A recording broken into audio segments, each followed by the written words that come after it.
year ago, February 20th, 2017, I was standing in my son's garage here in Virginia Beach, and all of a sudden my heart just shut down and quit working.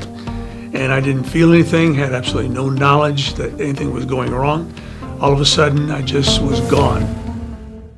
I collapsed on the floor, began to change color, and my jaws clenched up and my eyes just glazed over. My wife who was in the garage with me working on a project, but she was trying to slap me in the face, try to get me to wake up. She realized that it was something more serious than that, so she began to call out to my daughter-in-law who was in the house, and Avery didn't hear her, and she began to become louder and louder.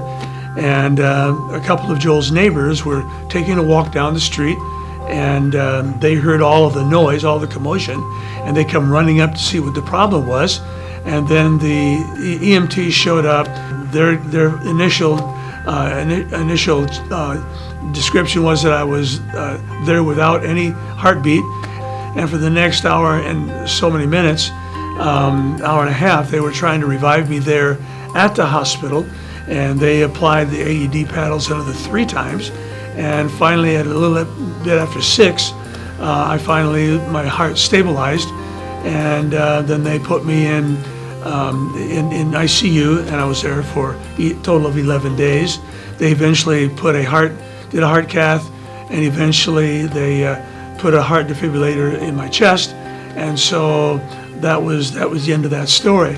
And when I returned to Michigan, my cardiologist told me that the real miracle in his estimation was that all the periods of time that were going on between the AED paddles being applied and between CPR and being put up on the gurney and taken to the hospital, there were periods of time there where there was no blood being pumped to my brain.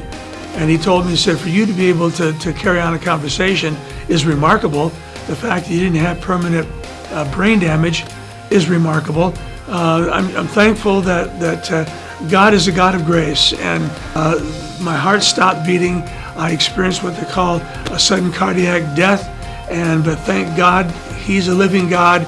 He brought me through it, and I'm thankful that I'm alive and well today.